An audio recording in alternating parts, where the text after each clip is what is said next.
So tonight we're going to be, well, I call the program Creepy Santa, but that's just kind of being a little bit funny. We're going to talk about holiday postcard anachronisms and other curiosities.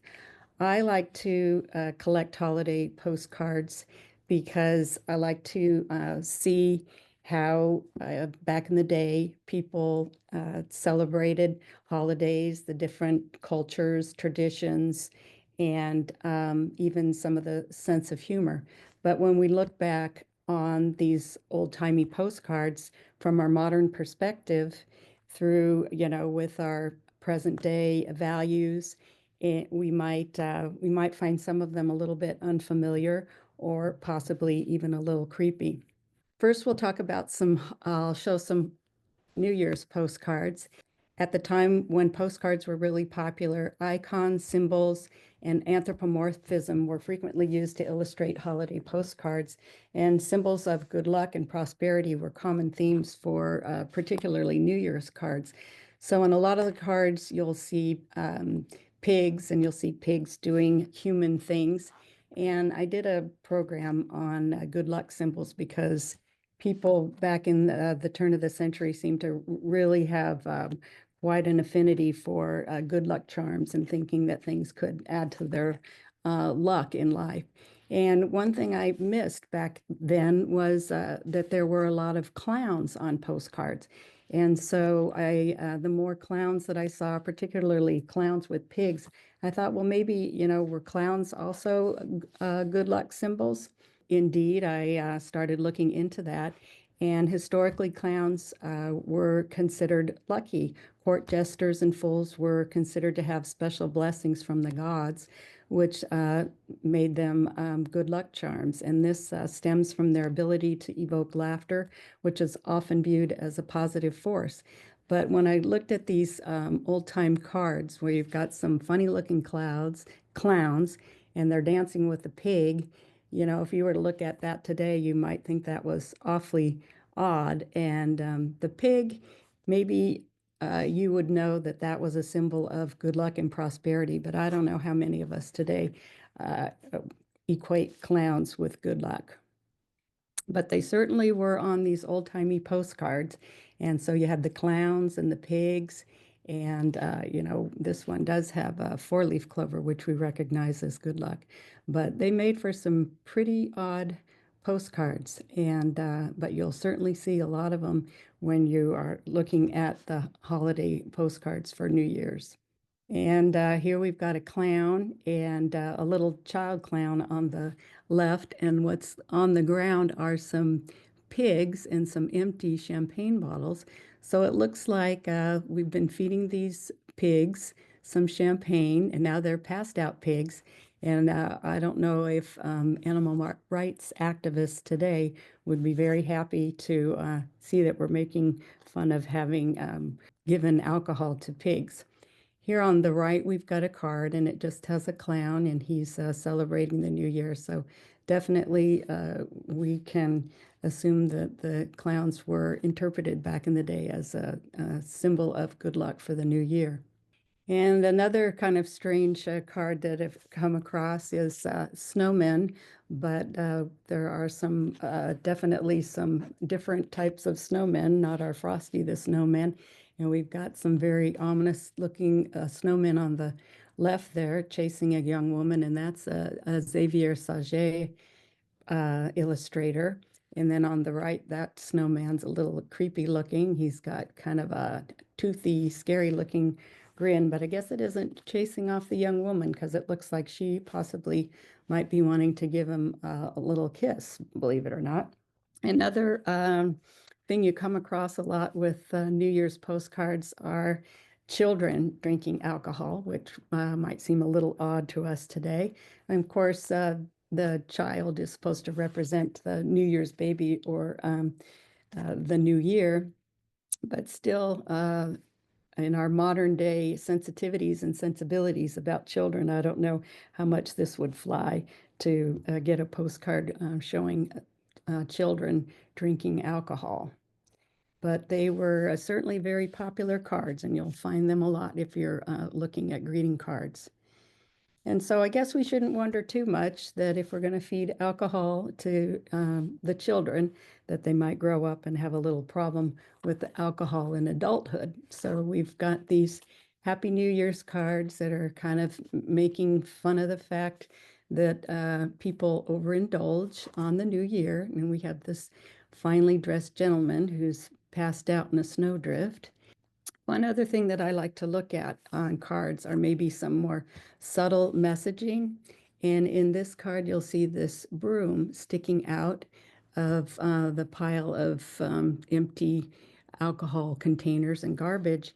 And one of the things that was a tradition in some cultures was to sweep the hearth at the new year. And that was a way to, get ready for the new year and start with a clean slate.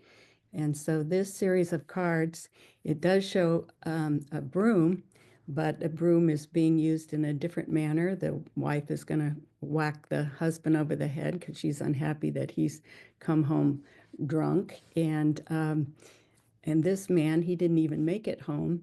And we see the broom is propping up his cloak. And so that almost makes kind of an ominous figure, if you will, as if he has a bad fate awaiting him. And so other icons that we see on New Year's cards are, of course, Father Time, representing the year that's ending, and the New Year's baby, representing the new year that's coming. But some of these New Year's cards, the Father Time figure seems to almost be more like the Grim Reaper. I mean, it's almost indistinguishable between the Grim Reaper. And so here in this card, you see the Grim Reaper chasing the new year, 1910, or Father Time. But to me, it just looks like death chasing after the new year. And so doesn't quite say Happy New Year to me, but that I guess that was something that was accepted back in the day. So we move on to Valentine's Day. Cupids and hearts were liberally used on Valentine's, and in mythology, Cupid was the god of love and desire and attraction. And the iconography acquired by his bow that represented his power, and a person shot with an arrow would be filled with desire. So I think we still recognize those symbols and that iconography today, as we see in this postcard. But some of the illustrators, I don't know, they took figures of speech and idioms, and then they put them into these literal translations into some of the cards that ended up giving us some pretty strange imagery. We're actually cutting up cards and boiling the pieces over here. And then love's eating up my heart. And so we show the Cupid is actually cutting up a heart and eating it. And like I said, I don't know if these illustrators were getting pressured too hard to put out new images, but some of them, especially in terms of Valentine's Day greetings, were getting pretty graphic with the arrows being shot into the hearts. And here's a little person actually pierced with an arrow. And here's some other kind of strange imagery. Here's if a bachelor procrastinates too long, his heart will be broken into pieces. Here we're literally serving up a heart as if it's something we're going to eat. And then we're doing some strange forging to a heart over here. There's some odd imagery. I don't know how that would play today. Moving on to Easter, I think these Easter cards are, they're imagery that we could relate to today. We've got pussy willows that some of the first bloomers in the spring, and eggs, new life, and of course the Easter lily. But then we have some cards here that are showing a little bit of maybe the darker side or the reality of Easter. We've got Big Brother here who stole all the Easter eggs, and little sister gets none. And of course, accidents can always happen, and all the eggs have been broken. One thing that I saw over and over with Easter cards was kids holding up the the Easter bunny by his ears. And so I always thought, well, that seemed kind of cruel. And is that really a nice thing to do? We live an urban lifestyle, and maybe more people had agrarian lifestyles back in the day, and maybe that was perfectly acceptable. And yes, the a rabbit was the Easter bunny, but of course he was also uh, dinner in a lot of cultures. So there's that. And then, of course, there's that anthropomorphism where we're always turning animals, giving them human characteristics. And here's a pretty odd one. We've got a chicken that we've turned into an old lady, and she is knitting. And that just seems pretty strange to me. And then on the right, we've got another chicken, and she's got a baby, and not exactly sure what's going on here, but it almost looks like maybe a question of paternity. So there's some humor happening there, I think. And then this little card, a little fantasy card, I am really not, I'm kind of at a loss for what it might be trying to convey. But we've got a little chick who's got a cafe, and he's, and humanized.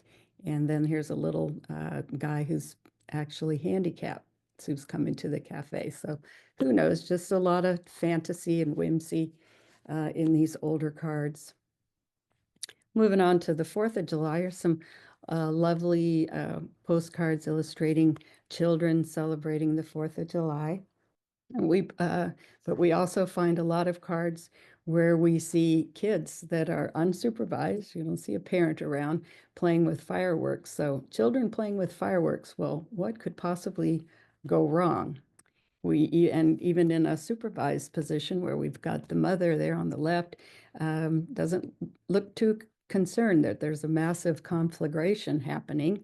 We're even in the middle here, we're going to give a firecracker to a little baby. So finally on the right, we are acknowledging that these things might be a little dangerous. What's a bunged up eye, a pain, an ache, when we have a day like this to celebrate? I guess they're considering that, all those injuries, potential injuries, might be worth it to celebrate. You'll find a lot of cards in this vein where we're using the firecrackers to terrorize other kids, terrorize some grown-ups, and even terrorize the pets, which I don't know how well that would fly today. And then if we get go really dark with these two cards, photograph your boy before the 4th of July. You may not get a chance after. And then how to prevent your boy being killed on the 4th of July, kill him on the 3rd. So that is definitely out there, and some pretty dark expressions of humor. Here we have some Gene Carr postcards, and of course, more playing around with firecrackers. Also, maybe terrorizing some pets, which we frown upon these days. And with, of course, the maybe some karma finally got to him for his bad actions because he's all banged up on July 5th. And moving on to Halloween, this card, if you look at it, you might think that looks more like a Valentine's Day card with the little Cupid, but it's definitely a Halloween greeting card. And back back in the turn of the century, Halloween was a time for high romance, balls and barn dances, masquerade parties, progressive dinners. They were chaperone forums for single people to meet. And so you'll find cards more in that vein. There were parlor games or what have you, or things like getting a piece of cake. If you got the piece of cake that had the ring in it, well, you were going to be the next person to be engaged. And then some of the games that were played were ways in which people could physically come together, which wouldn't ordinarily be condoned, but in this case, it was all part of a game. A lot of the cards would actually show, engagement rings and things like that to signify this was a time of romance. And then some cards were blatantly romantic. Very different from the time when I was growing up and what Halloween was all about. when I was growing up, Halloween was all about the kids. Our parents weren't going to parties. Of course, that's different now. There's a lot of adult parties that happen for Halloween. But these were kind of the more like the things that kids were doing other than just trick or treating. A lot of hijinks were going on, maybe not this severe, but anyway, I do like this series of postcards that I have because it kind of shows what Halloween was like more for the kids and less the romantic side. Moving on to Thanksgiving, a lot of the Thanksgiving cards have a lot of the patriotic symbolism in them, a lot of flags. The other issue that seemed a little strange to me is it seemed like they were still kind of debating whether the eagle or the turkey should be the national bird. Of course, it had been decided years before, but it seemed like this debate was still going on. So you see the eagle and the turkey on cards. And then some of them, like this one on the right, goes so far as to basically show that the eagle has killed the turkey. And then more anthropomorphism, which I uh, find these particularly strange. We've got turkeys on the left, been turned into a little boy man turkey. And then on the right, we've got Uncle Sam as a turkey. And so these, when you first look at these cards, they're nicely artistically rendered. But then when you look a little closer, it's like, oh my gosh, those are actually dead turkeys. And so I think in our modern times, unless you're a farmer or a hunter, we kind of don't like to have it so in your face that, what we're actually going to eat was a live creature. We like to go to the store and it's all been prepared and kind of put that out of our consciousness. But back in the day, they had a lot of postcards actually showing the turkey and the process of getting the turkey for the Thanksgiving dinner. And even if you lived in the city or more rural, a lot of the cards, they did harken back to earlier days and agrarian lifestyle. So we've got these humoristic cards where the farmer's trying to decide which ones he's going to take.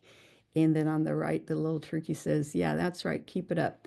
They're going to have you next, keep eating and you're going to be the next turkey that he gets. And so a lot of the cards, they very freely, show the preparation of the dead bird, plucking the feathers off. Now they've been all plucked and Uncle Sam's got two ready to go. And so some sort of in-your-face imagery of turkeys, pre-cooking. And this one is seriously extreme on the left. He's actually about ready to chop the head off. And so you think, well, that doesn't bother anybody, but the card on the right does show Thanksgiving night with a ghost of a turkey. So maybe for some people, there is a little trepidation about that process comes back to haunt them. And then these are seriously weird postcards as far as I'm concerned, because we've got turkeys that haven't been prepared and yet we're ready to go at them with a fork and a knife. And then the cruelest postcard of all, in the middle is an anthropomorphized turkey who's out to dinner. He's a very fancy, elegant gentleman turkey, but all that's on the menu is turkey. So finally, we are coming to Christmas and Santa cards. And so A Visit from St. Nicholas by Clement Clark Moore.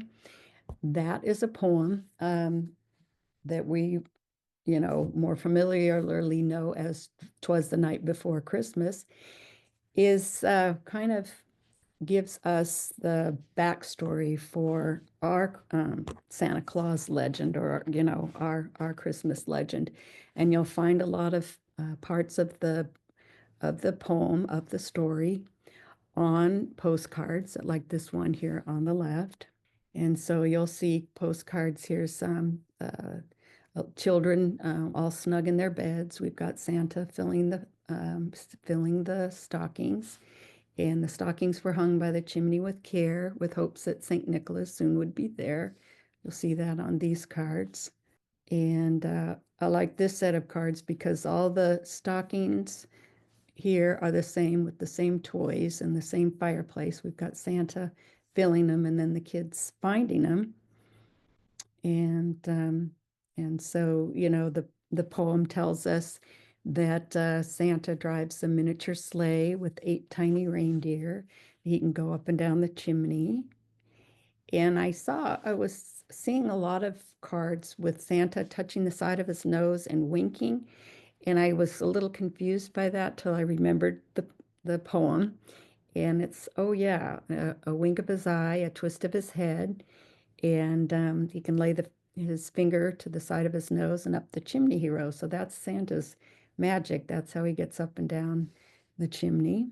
Here we can see that he can even go up the chimney with there's a fire in the fireplace. So he's very magical.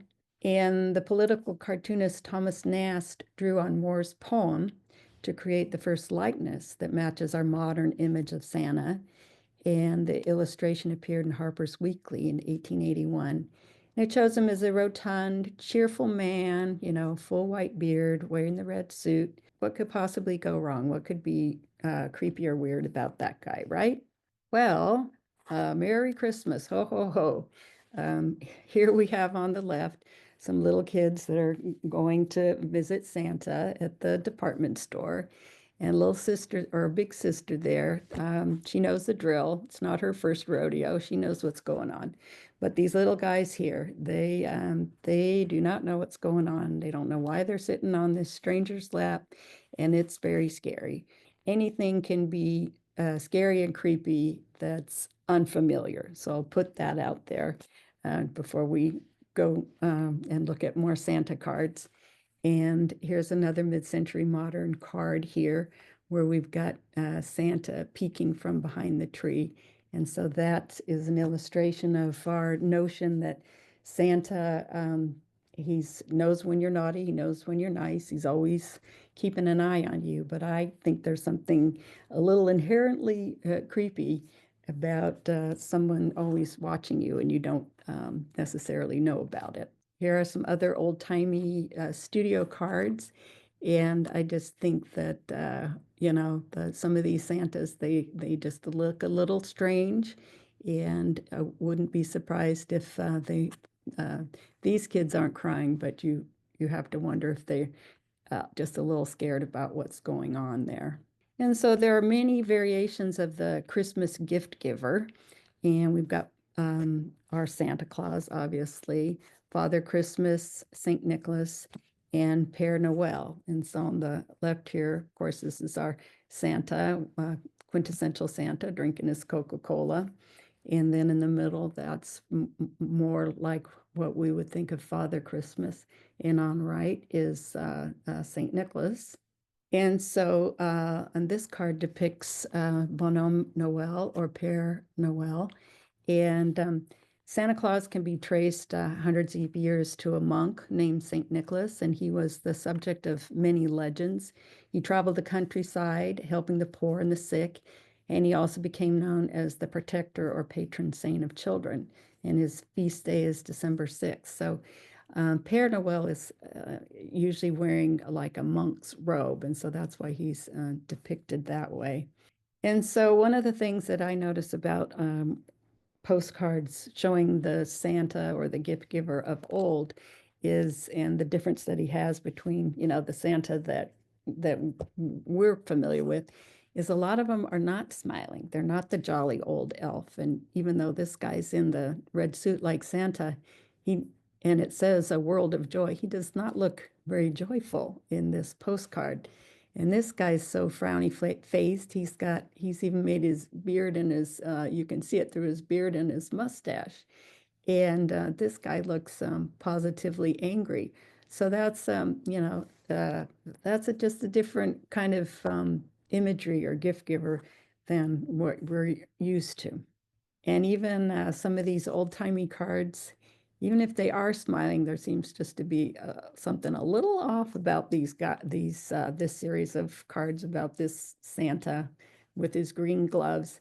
And I can tell you that if you put in creepy Santa in your search engine in like eBay, this guy will crop up every time. So I'm not the only one who thinks he's a little shifty-eyed, just a little strange. And it kind of goes from bad to worse with this series of cards. Even the kids in these cards are really wondering if this guy can really be trusted. They've got a little look of surprise and maybe a little fear, and he also has a little strange look in his eye. And I don't think I even need to say anything about why the card on the left's a little bit creepy. At least the one on the right, it's appears to be a grown woman that Santa is trying to finagle a kiss from under the mistletoe. But we see that Santa with the mistletoe, and we might want to say, Santa, put down the mistletoe. Don't you have a job to do? You better get to those presents you have to deliver. But in England, Father Christmas was closely linked to winter solstice festivities, and that had a strong association with fertility symbolism and with the greenery, like the mistletoe, which the mistletoe was felt to have a lot of magical properties. And so this is a really odd card that I came across, and this is a French card, and it says actually that Père Noël, he brings the babies to the mothers. And so we know they don't really literally, Santa wasn't delivering babies, but there is this Santa Claus fertility connection that is tied to these older pagan traditions. And in France, actually around the turn of the century, their birth rate was very low. So I can understand why this card might have come about, because that was a concern for people. They wanted, the birth rate to come up. And so Santa holding baby Jesus is used to connect the religious and the secular aspects of the holiday, but I think it creates some pretty strange imagery to have Santa and baby Jesus in the same card. But I also do remember many years ago seeing a lot of churches that would put up on their little marquees around the holiday, Jesus is the reason for the season. So it's a way of trying to, make sure we haven't forgot about the whole reason why we celebrate Christmas. And so getting back to the little gift givers here, and these cards are showing them so heavily laden. I want to call these cards, Oh My Aching Back. All of them seem to be really burdened by their loads there. They've got some pained looks on their face. They're bent over. And the guy on the right, even looks almost sickly from his load. He's got a Christmas tree and a bag of toys to deliver. And then this guy, even though he doesn't have to haul around the toys on his back, he's got a fancy car he can drive around in. Still, he seems to be having some kind of issue with that. He can't even make sure that he doesn't run over the poor old snowman. So I don't know if he's got some road rage going on or what.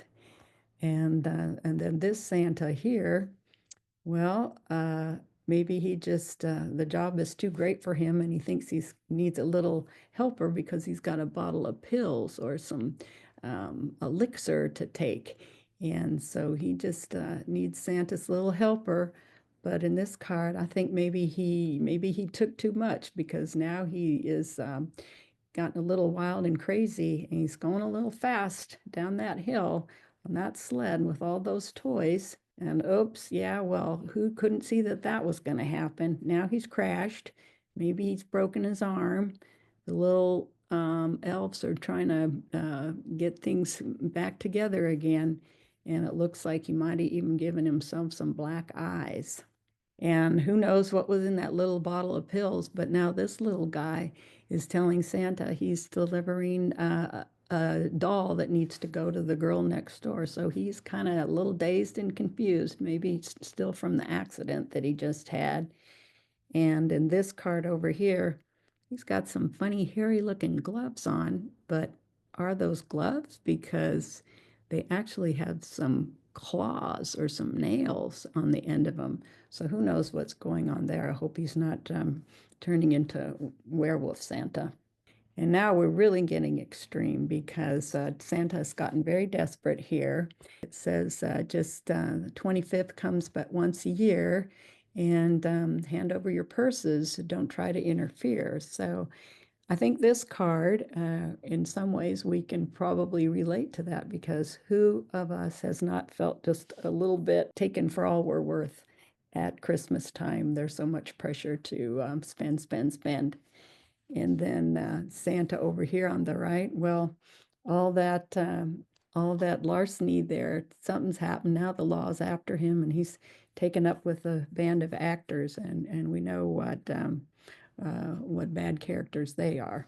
And so then we get to a humorous set of postcards where we've got the kids that are turning the tables on Santa. So, maybe you can kind of think, well, maybe these were kids that, Santa holds all the cards. He decides if you're naughty or nice. There's no, I don't think you can plead your case to him. You either get toys or you don't. So maybe these are kids that didn't get any toys in the past, and so they're just kind of taking matters into their own hands. They're tying Santa up here and putting some signs on him. They're tripping him here and they're stealing from him there. Got that series. And then, kind of like in that same vein, we have this series where these kids are, well, they're just the beneficiaries of a little accident here. And these are taking advantage of Sleeping Santa. And these look like they were a little more calculating, and they actually figured out a way to get in the sack and take the treats out of the sack. So we've got some turning the tables on Santa cards here. This might be the worst of all. It's thanks for the guns, Santa, but I think we'll just be taking everything for ourselves. So moving on to Santa actually making a visit or coming through the windows. On the left, we've got a little bit scary Santa, just I think because of his enormous size in terms of the window, taking up the whole window. And of course, this little guy's a little scared. Hello, Santa. And then on the right, this Santa's coming through the window, but he's got a big bundle of branches in his hand. So what's that all about? That's intriguing, so we'll have to figure that one out. These Santas are peeking in the window, which it does seem like the people that he's peeking at are not exactly sure, who's that, what's going on. And like I said, it might be just a little bit creepy to think some old guy is peeking in the window. And then we've got these guys looking in the window. This guy on the right, this Santa, has got his hands up and as if he's in some kind of a trance or maybe going to be putting some kind of spell or some divination. So not exactly sure what that's all about. And this guy's planted himself on a branch. So he's actually planning to sit there and spy on everybody for quite some time. Now we come to these Smucker's cards, and this lovely lady has a mask, and that is a very sinister looking smile on that Santa mask. I think that masquerade balls were still kind of popular at this time. They certainly were in the Victorian era, so maybe that's why she's got the Santa mask. But later at night, she's fallen asleep, and now it seems like that Santa mask might have come alive. And he's got some wild eyes that look a little bloodshot. So it's a little creepy, all this Santa watching isn't necessarily that benign. We don't know what he's got planned. And then we've got these two cards where the arms are outstretched as if Santa has some special powers over the children, but it conjures up images to me of some kind of a hypnotist or maybe a Svengali. And I think it's just, to try to imbue some magical, mystical element to the Santa figure. But I think kind of the creepiest or the scariest, unfortunately, are these Père Noël cards. This is where he's got the monk's robe on, because to me, some old guy in a hood with a long beard who's hanging out in the woods. Unfortunately, for me, my modern reference for that is somebody like the Unabomber. There's no other way for me but to feel that they're a little bit scary and creepy, but that's, my modern reference. I'm sure they felt differently back in the day, but these little guys sure have quite the different look than our current day Santa, that's for sure. This guy here, he's got rather stern look on his face. He's got some switches that he's got in his hands. Still need to figure out what that's all about. He's even more stern looking here. And this guy, with all the darkness and the darkness around his face, he almost looks like the Darth Vader character once they took his helmet off. And so you will find also postcards with the eyes gazing upward, where they almost look like they're in a trance. On this one, this Santa figure has actually got his hands over the children as if something magical is happening. And then this dressed more like this St. Nicholas character with the mitre hat. This character, particularly over here, is a little scary looking. Even these kids look like they're not sure what's going on and might be a little bit scared. But he has this huge oversized head. I don't know if this is a mask or they did something with the photography, but that postcard is extremely odd. And then these really dark ones where this helper, this Santa helper, she's got clear features, but the St. Nicholas, his eyes are kind of not very defined, and he just looks a little bit mystical and a little scary, and it's a dark night. And then this one almost blends into the background where you can almost not see him. And then these, they must have been, working with some early photography techniques where it just looks like an apparition. We've got Santa's floating above the bed, and he has some toys, but I don't know if I saw that and I was a little kid. Toys or no toys. I think I would have been running straight from that room as fast as I could go. And then we have a little bit more camera techniques at use here that makes the Santa look like a celestial being up in the sky. And then we get to the Santa figures that have some creepy toys. It's kind of a bonus postcard, I think, if there's some creepy toys on there. And this guy's, he's pretty cute, but the toy that he's got there is this little marionette. It's got some kind of freaky eyes. I wouldn't want that thing looking at me across the room in the middle of the night.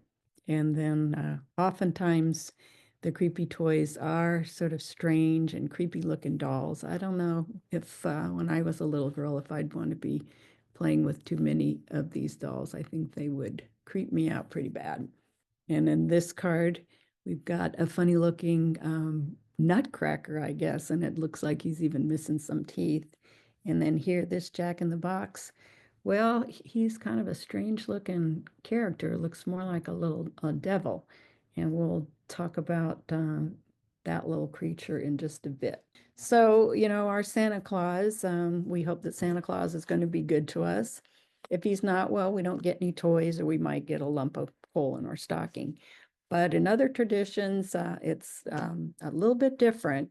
And so here we have this Santa, and he's got a whip in his hand. Well, what's that whip all about? Is that for the reindeer or is that for something else?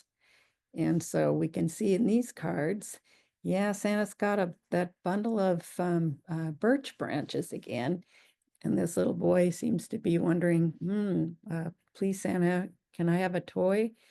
These little girls, are we going to get these dolls or are we going to get the birch branches? Well, this postcard clearly shows that this little girl is actually getting punished. But well, they have her smiling, so I guess we're not supposed to be too fearful in that card, but that is definitely a weird card. And in this series of cards, we've got the little boy pleading for a toy, I guess. And this little girl looks like she was good. It looks like she's getting some coins. And this little guy, I'm not sure exactly what's going on here because looks like he got a toy, but it looks like he's crying. And so he might have gotten a spanking or a warning or something. And so we've got some more pleading and some more possibilities of punishment in these two cards. And then this one, not clear, maybe he was given a choice. He could work for Santa rather than getting beaten with the birch branches. But this card is definitely strange because we've got Santa shoving a little boy into the sack. So now that is truly scary and creepy and not part of a tradition that we're used to.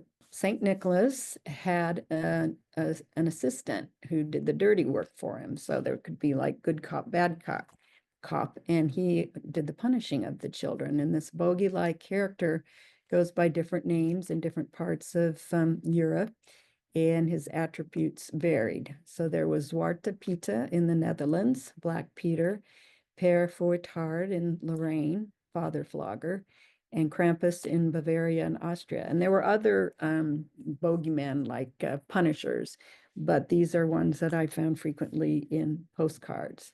And this one here, this one is Krampus. And so we'll talk about Zwarte Pieta because he's the least scary of them, and that was the one in the Netherlands. And their tradition was that St. Nicholas, Sinterklaas, which is where we get our name Santa Claus, Sinterklaas would sail up from Spain. And of course, the Moors, they settled in Spain. So his assistant is Black Peter, Zwarte Piet. He rode on a white horse, and the toys would be put down the chimney. And so, of course, in modern times, with them calling him Black Peter, they now say, well, he's black from the soot, or they just have dropped the black part of the Black Peter altogether in their current tradition in the Netherlands. But anyway, this card on the left, he's shown sailing in.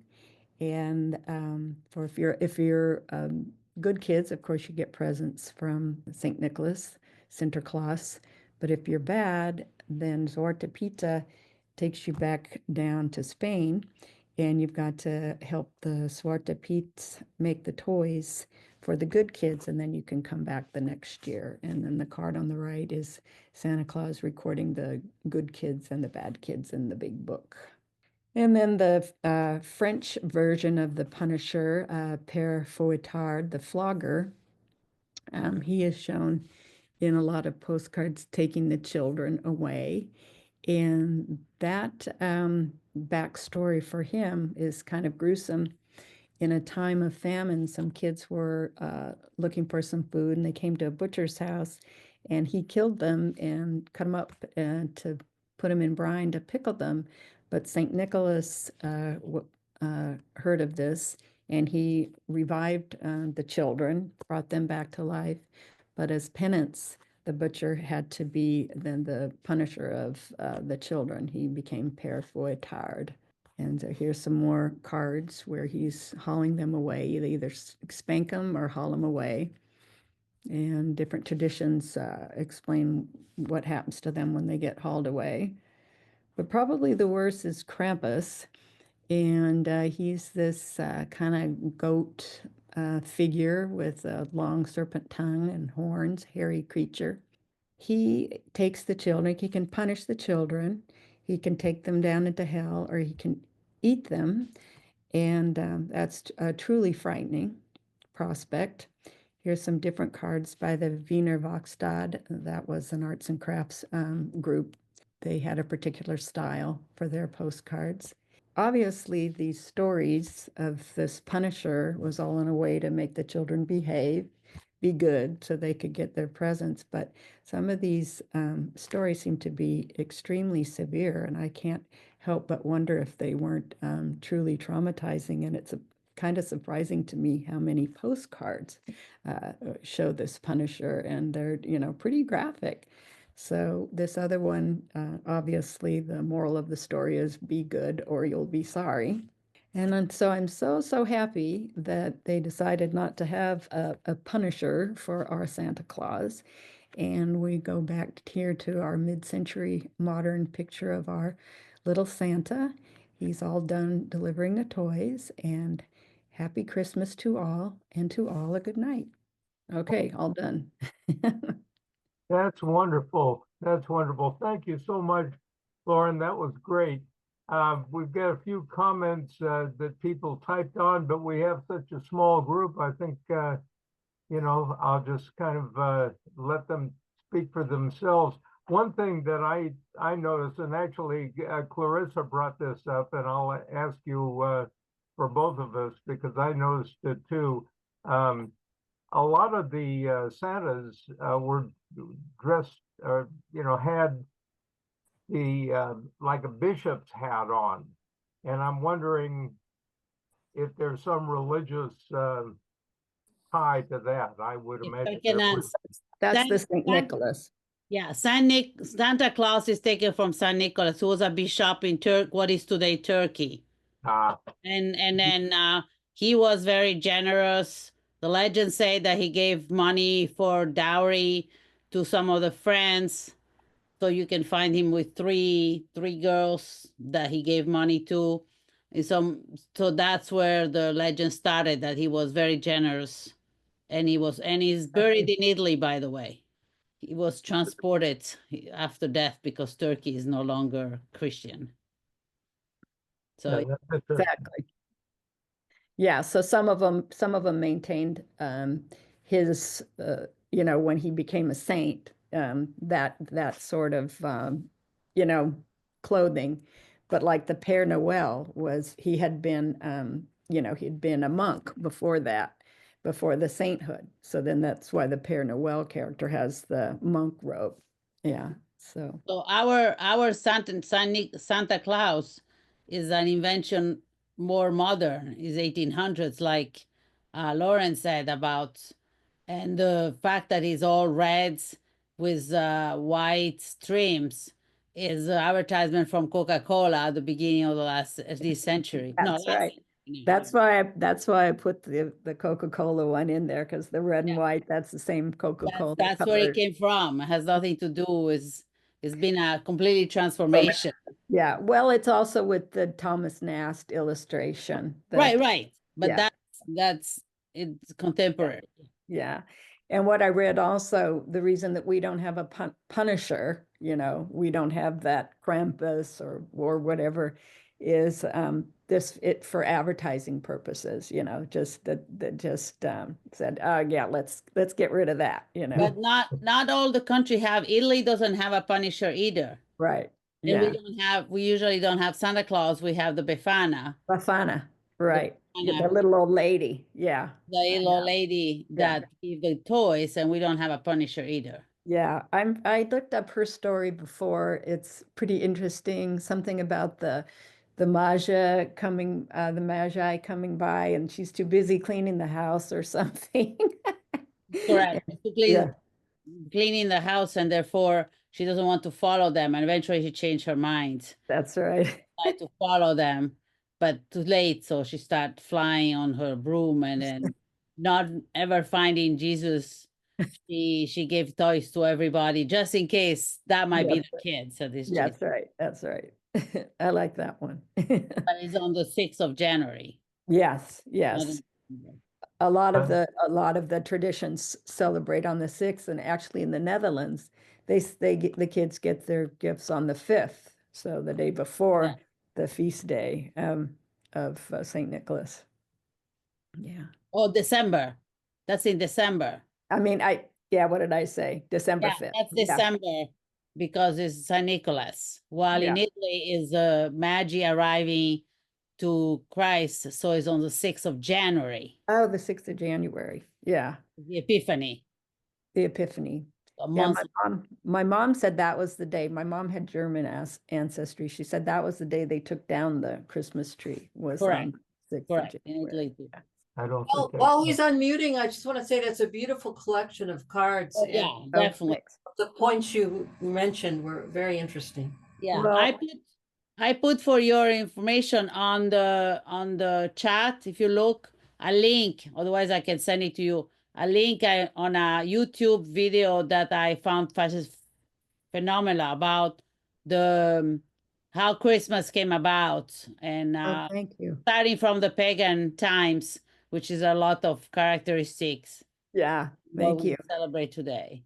Yeah, and I just want to say for, full disclosure, a lot of those cards I own, but some are screenshots I've taken off the internet, either, I mean, you can't buy every creepy Santa postcard that you would like to buy. Well, that was a fabulous collection. I have a great many holiday cards. They're almost all American, and there are very few that are really interesting, like what you found. You must go through a lot of cards to find those. Yeah, I look online a lot. I mean, I have cards in my own collection, but I Have you, also, have you been to Europe and collected them there because you had so many European cards? I have been to Europe. I haven't collected a lot of Santa cards there. I have gone there for other things, but yeah. Well, it's amazing what you found. You found a Yeah, lot of mostly oddly- online, yeah. That's incredible. Anyway, many thanks. That was most interesting. Don, if you go to YouTube and type Wichita Postcard Club, Yeah. you will find the YouTube channel for the Wichita Postcard Club, and you find all the recorded videos. Of course, not for tonight yet. Yeah, they're divided up by club. So there's like the Wichita Club, there's San Jose Club, Western New York Postcard Club. It's a Wichita Postcard Club only. That's the only YouTube Wichita Postcard Club, and they have all the video from all the clubs that are Alan helped them record them. You need to, then you can search once you're there. If you want, I can share the screen. Shav, can I share my screen to show? Yeah, I think you can, can't you? I think I have it set up where you can try it. So if you are on the Wichita Postcard Club, then you click here, Oh, and then you can search whatever you like to search, however you want to search. okay, I think I'll do that. Thank you so much. I'll try that. Yeah, So you have to go to YouTube and then type Wichita Postcard Club, and you will find this, and this is the one, Wichita Postcard Club, this one. It Yeah. has a little Okay, well, round. I shall try to do that. Get my. You click that, and then you search by topic, by whatever. All right. yeah, All and Don, if you run into trouble on that, let me know and I'll be happy to help you. And then I'll if make it's sure you not, get it. yeah, and if it's not recorded by the Wichita Postcard Club, the first slide will show the club. Thank you so much. I'll do that. I'll get some help from my daughters too. Okay, thank you. You can find them all there. They're all recorded in one, they're all stored in one place. No. My daughter, one of them, is going to get my holiday card collection. Okay. I'm very anxious for her to see this. Thank you very much, Lauren. That was very nice. Thank you. Thank I you. think I think these presentations are important because there's a kind of, it's like, like the North American continent, there's a continental divide. So we need to link the topographical collectors and the non-topographical collectors, because each of them have rich resources. And if you're a topographical guy or gal, you really need to sit down and look at these presentations about artist signed cards, or Christmas cards, or comic cards, because like sometimes the comic cards could be produced in just as many millions each year as the topographical cards. It's easy to forget that, and so publishers did go to a lot of trouble, over various decades, to create these great cards and have great artists, and because they knew there was a market for them. So Yeah, I always feel a little bad that, I mean, my programs, I know they're long, but I love what they show me about people and social history basically. And so I never share too much the artist, where it was published, the way it was published, any of that kind of stuff. That's just information to me that doesn't talk to me. The imagery talks to me, yeah. So that's my whole reason for collecting. And so, I I mean, I like listening to other programs where they talk about the publishing and stuff, but that's not what, gets me going about cards. So I hope people don't mind that I don't talk about, the actual publishers and that kind of thing. We all have different interests that we. Yeah. But that's the beauty of postcards. Anybody can collect any group of cards and put them in different ways, and then it's completely different collection, even if they both say they collect the same topic nominally. Yeah. They end up to be completely different collections. So the one thing that I noticed, as you were going through your program, where you were getting to the point where the kids were being punished, by the various Punishers. punishers, they all seemed to be, it looked to me anyway, like they were mostly French cards, and they were all World War I era cards. Is that generally true? Yeah, but World War I or pre, but I just think, I'd have to go back and really examine the back of them, but A lot of the worst cards were all French. Yeah. I don't know about that. Yeah. Do you read French, Lauren? oh, just You read what they say on the cards? yeah, sometimes I put it through the translator and figure it out. Yeah. I lived in Germany. I really never heard of Krampus. Yeah, I know. Krampus. Yeah. I received call 1 year from my parents, but I didn't realize until later that it was a sugar made out of sugar and not real coal. Right. I was so mad at my parents I that gotta look again and see if I have any Krampus cards. It's just curious. When Schwarze Peter, that was. Yeah. Krampus is still today. They use Oh it. yeah. They go out, they have a with Krampus night. They have today. Krampus night. I think that's December 5th as well. Yeah. Huh, I never heard of that. Yeah, they dress up and terrorize people, and the men do, No, but St. Nicholas Tag on the 6th of December, the kiddies get presents in their shoes. Yeah. They put their shoes outside and the people fill them with candy. Mm-hmm. That's the German. Well, this meeting has been a lot of fun. Obviously, a lot of things, a lot of us, and certainly me, I've never seen before, and I enjoyed it very much. And hopefully, all of us did. I'm sure we all did. Appreciate it very much, Lauren. Thank you. Okay. Thank you so much. It's always a lot of fun.